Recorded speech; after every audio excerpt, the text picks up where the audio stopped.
अस्सलामु अलैकुम नाज़रीन। अभी आप हमारे सामने सईदुर रहमान बिन इस्माइल को देख रहे हैं, जो हमारे ही गाँव के हैं और रिश्ते में हमारा भांजा लगते हैं।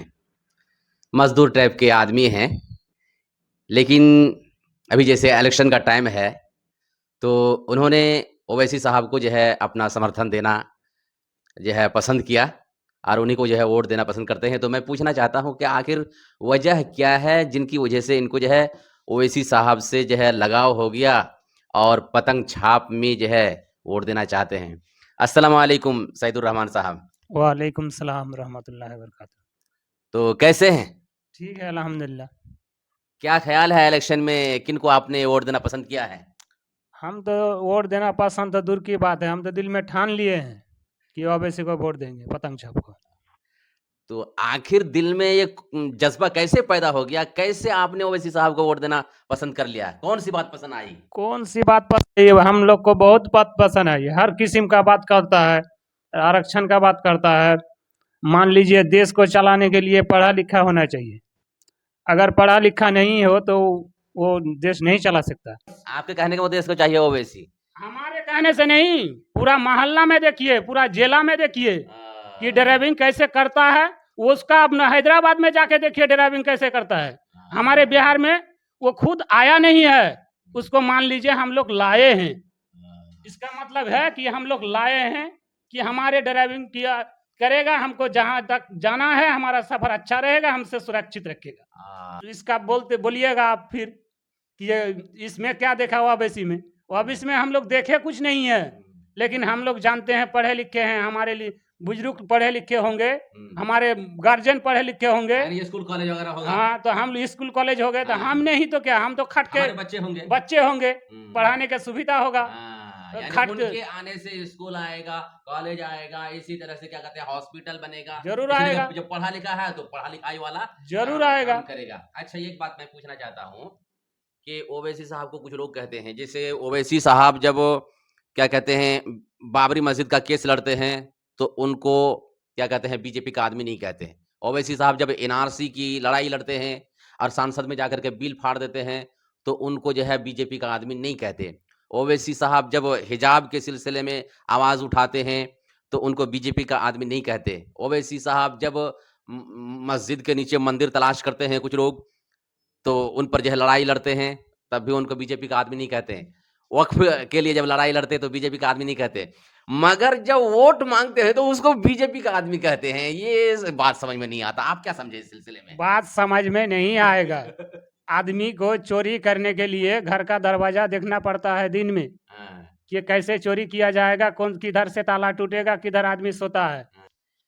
ये जो कहा जाता है कि ओवैसी साहब जो है बीजेपी के आदमी हैं, ये हमारे मामू जो है देहाती आदमी हैं, मज़दूर टाइप के आदमी हैं, लेकिन ओवैसी साहब को दिल से चाहते हैं और उन्हीं को जो है क्या कहते हैं वोट करेंगे इंशाअल्लाह और गाँव देहात में लगे भी हुए हैं, मेहनत भी करते हैं इंशाअल्लाह, है ना? मेहनत भी इंशाल्लाह। करते हैं।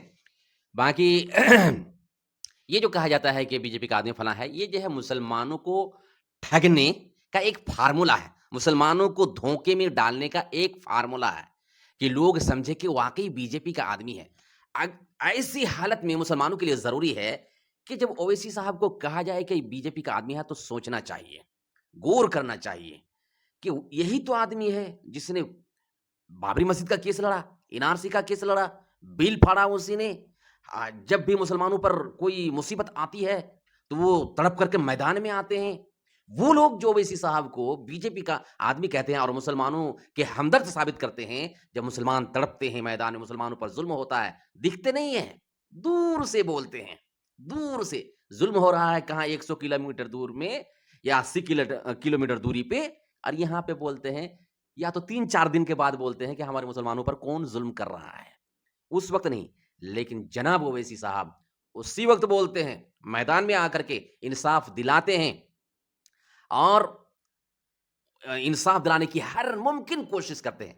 ऐसी ऐसी शख्सियत को, ऐसे इंसान को कहा जाता है बीजेपी का आदमी।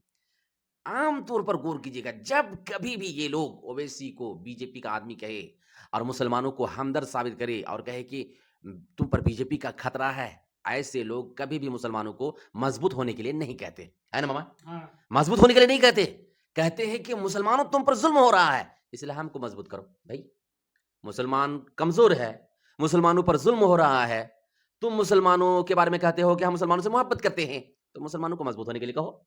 हैं? वोट मुसलमानों को मजबूत होने के लिए नहीं कहते, कहते हमें वोट दो और हमें मजबूत करो। ये कैसी बात ही वोट का कि दुआ भूख, इसलिए हाँ कहता है हाँ अभी। एक मिनट, ये भूख हमको लगी और वो कह रहे हैं कि हमें खाना खिलाओ।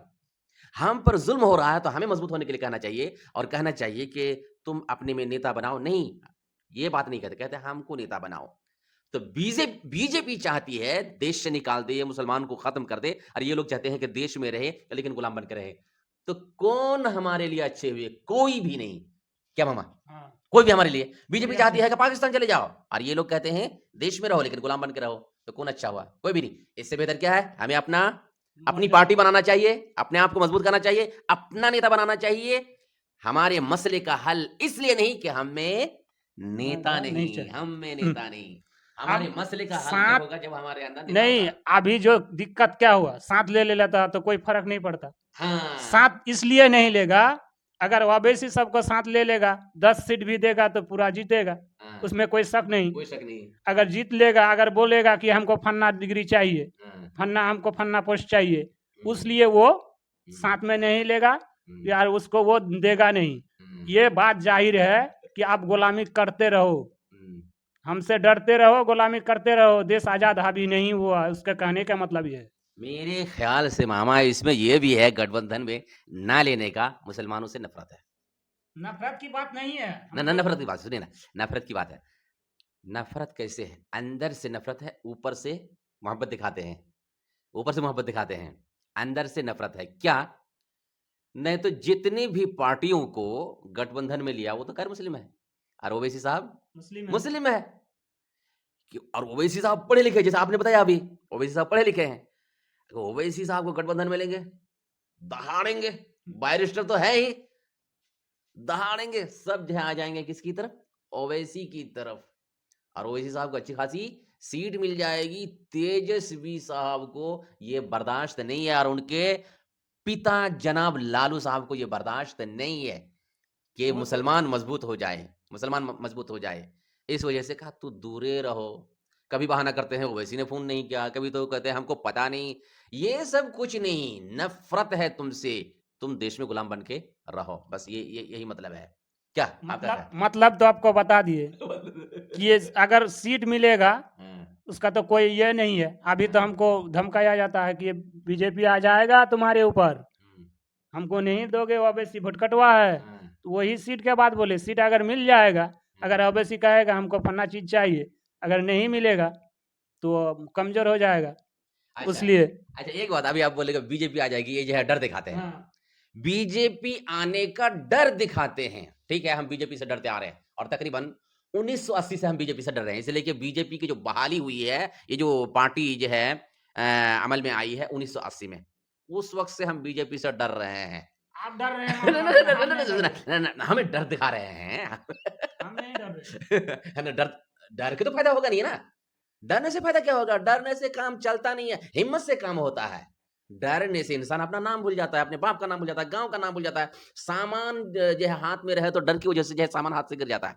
हम ये कहना चाहते हैं कि हमें डर दिखा रहे हैं, हाँ, ये बात है। और हम में से कुछ लोग अभी भी डर रहे हैं, जिसकी वजह से ओवैसी साहब को सपोर्ट नहीं कर रहे हैं। हमारे गांव में तो अल्हम्दुलिल्लाह वो तकरीबन 90% लोग जो है सपोर्ट करते हैं, लेकिन बीजेपी से जो लोग डरते हैं, जो हमारे मुस्लिम भाई डरते हैं, डर करके क्या हुआ?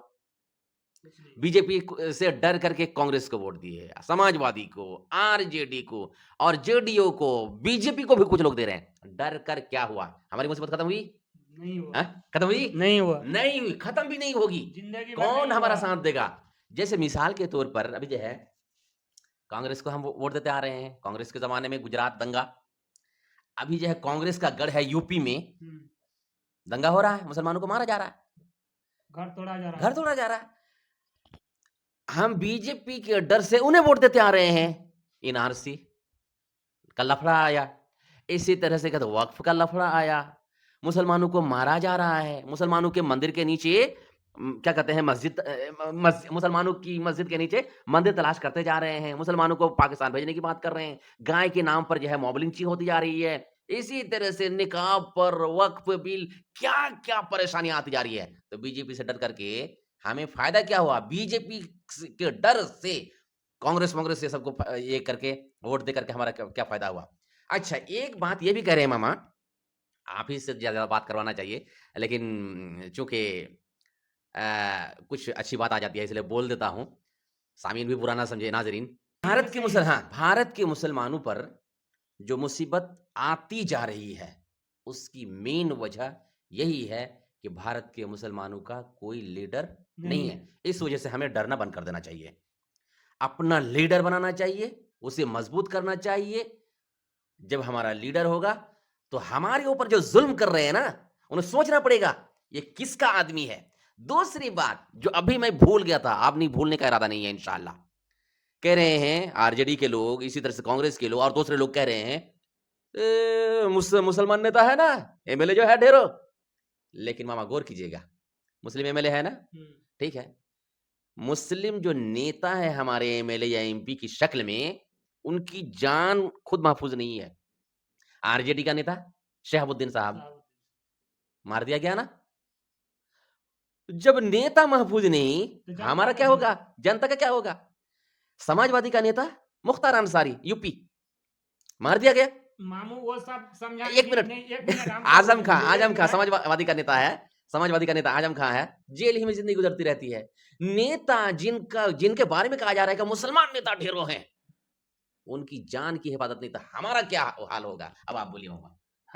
हम तो हर बात का समाधान शुरुए में कर दिए, इसलिए कि गार्जियन घर का अगर सही रहेगा तो बच्चा का परवरिश अच्छा ही होगा। अब हम क्या आपको समझाएंगे इससे बड़ा? इस वजह से हमें क्या करना महफूज चाहिए? कैसे रहेगा? हाँ। अगर हम समझिए, अगर उसका एमएलए है, एमपी है, वो समाधान में नहीं है, हाँ। तो अगर हम दिगर हमारा लोग क्या क्या होगा? करेंगे? हमारा क्या दिगर होगा? लोग क्या करेंगे? अच्छा, एक बात मैं लास्ट में कह देना चाहता हूँ।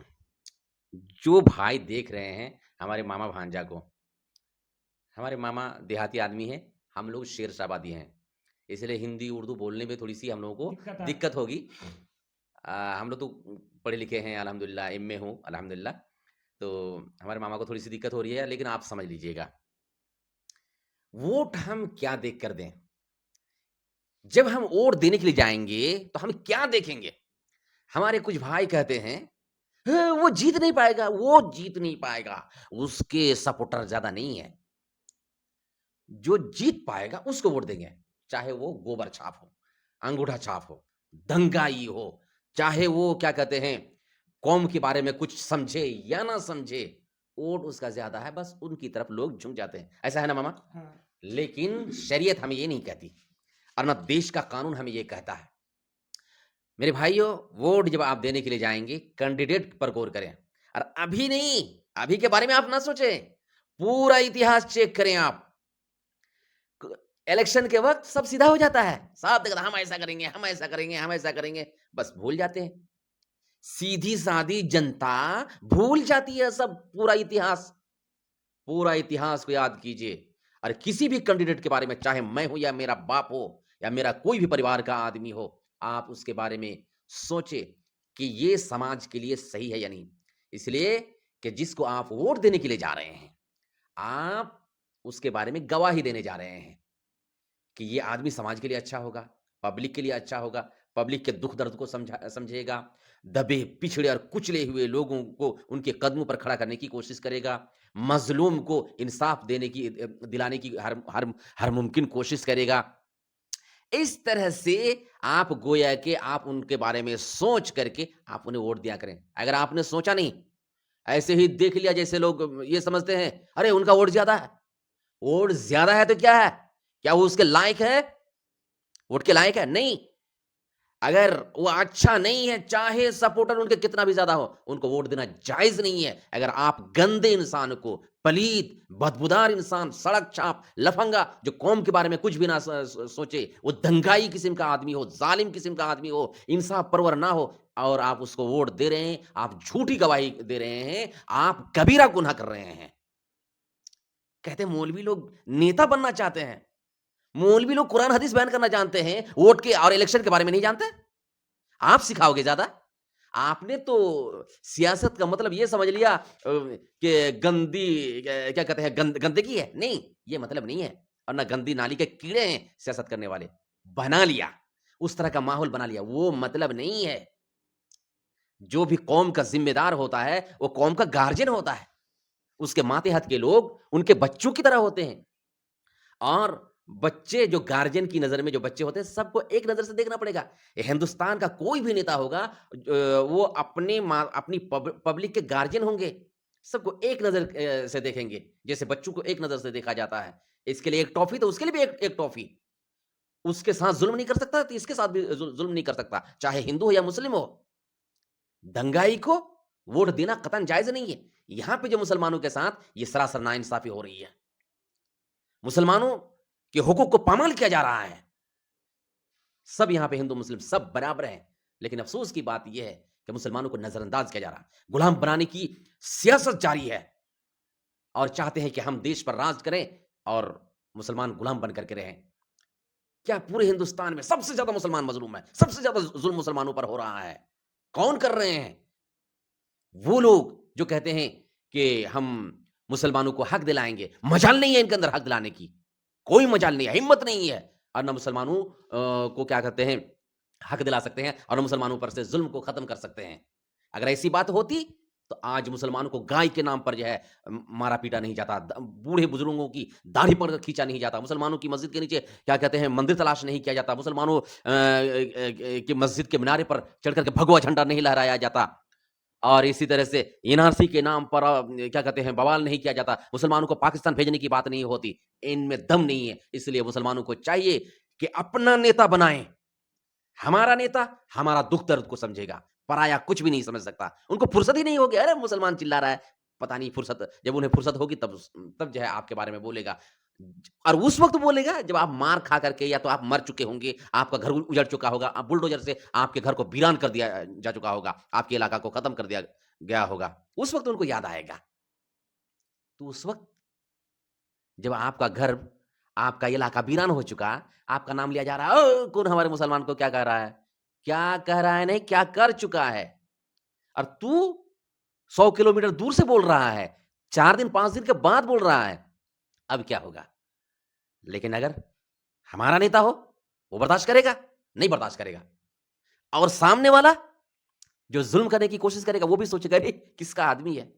किसका आदमी है? अभी उनको मैदान में सब एक ही तरह के लगते हैं। ये सब आपको सोचने की ज़रूरत है। इसलिए सोचें, अपना नेता बनाएँ, अपने आप को मज़बूत करें। हमारा नेता मज़बूत होगा, हम मज़बूत होंगे।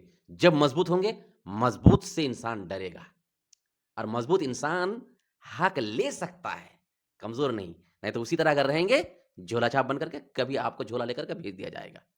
इसलिए सोचो मुसलमानों, सोचो, जागो और अपने आप को मज़बूत बनाने की कोशिश करो। शायद बात लंबी हो गई मामा। हम लोग जो हैं सोचते हैं कि ये वोट कटवा है, वोट नहीं है, या है, वो है। तरह-तरह के हम लोग जो मन में ख़्याल करते हैं, ये ख़्याल को छोड़ देना पड़ेगा। अकेले ही चला था जानिबे मंज़िल मगर लोग आते गए और कारवां बनता गया। ठीक है नहीं? कोई भी इंसान अकेला नहीं जीतता है। जब उसे जिताया जाता है, तब जाकर के वो जीतता है। कांग्रेस हो या कोई भी पार्टी हो, अकेला नहीं जीतती है। ओवैसी साहब के बारे में कहते हैं कि इसके वोट नहीं है, फलाना नहीं है। भई तुम अपना वोट पहले तो दो, अपना वोट पहले दो। क्यों कहते हो वो नहीं देंगे, वो नहीं देंगे? तुम अपना वोट पहले दो। दूसरी बात वोट कटवा। एक जगह जब 5 पार्टी लड़ेगी, सब हर पार्टी एक-दूसरे का वोट काटेगी। इस तरह से हर एक जो है वोट कटवा पार्टी हो सकती है। जो जीतती है उसको भी वोट कटवा कहा जा सकता है, दूसरे का वोट काट करके वो जीतती है। मगर अफ़सोस की बात ये है, सिर्फ़ ओवैसी साहब को जो है वोट कटवा कहते हैं। ये सरासर मुसलमानों से नफ़रत और मुसलमानों से जलन और मुसलमानों को मुस्लिम पार्टी से यानी ओवैसी साहब से जो है फेरने का एक गंदा फ़ॉर्मूला है। मुसलमानों को सोच लेना चाहिए, इस वजह से बहकावे में नहीं आना चाहिए। अल्लाह रब्बुल आलमीन से दुआ है कि अल्लाह रब्बुल आलमीन हमें समझ अता फ़रमाएँ।